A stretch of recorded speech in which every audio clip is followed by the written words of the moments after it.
Good morning, Tom Morris here for part 3 of the Unclutter series. Now the noise that you're hearing in the background is because I am recording at Sally Lou's restaurant. I arrived here some time ago, ordered my coffee, had a spectacular orange and cranberry scone to die for. But I didn't stop there, I also ordered their lumberjack restaurant. Highly recommend. So surely this is in competition with uncluttering, right? The whole idea of uncluttering our lives is so that we live a little more Spartan lifestyle. We can't be enjoying too much, right? Wrong. I want to share a scripture with you this morning. It's reading in 1 Timothy chapter 6, verse 17. Paul writes these words. He says, "Command those who are rich in this present world not to be arrogant, nor to put their hope in wealth, which is so uncertain, but to put their hope in God, who richly provides us with everything for our enjoyment." That last phrase says, put your hope in God, who richly provides us with everything for our enjoyment. When we are uncluttering, we are not simply trying to move toward a less enjoyable lifestyle. Isn't it ironic that the very things that God gives us for us to enjoy becomes the things that we put our hope in, and therefore find ourselves more alienated from God?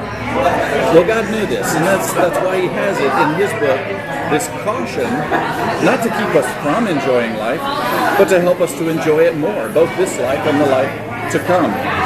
So today, as you are putting your stuff through an inventory, realize that just because a thing is enjoyable doesn't make it cluttered. In fact, usually what we find is that clutter, well, it's unenjoyable.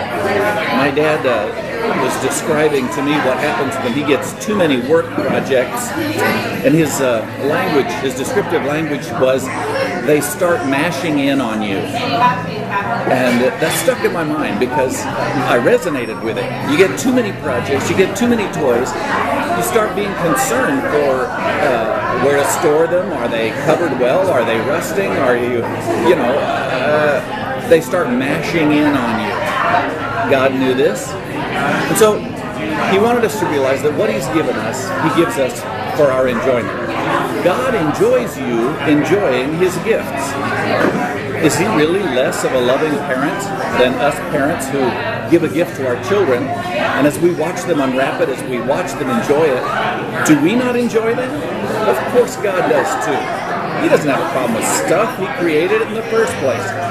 So He enjoys you enjoy it. Clutter, true spiritual clutter happens when we forget why it was given. When we try to enjoy it by ourselves or without God, that's when blessing becomes clutter. So today, you're going to probably identify that a thing or two you've allowed to become clutter, but God never intended it to be. It's okay to rename it, to say, okay, God, from now on, this thing, this hobby, this sport, this going out to eat at a nice restaurant, even being with friends in this happy place, that's no longer my own thing that I'm going to protect.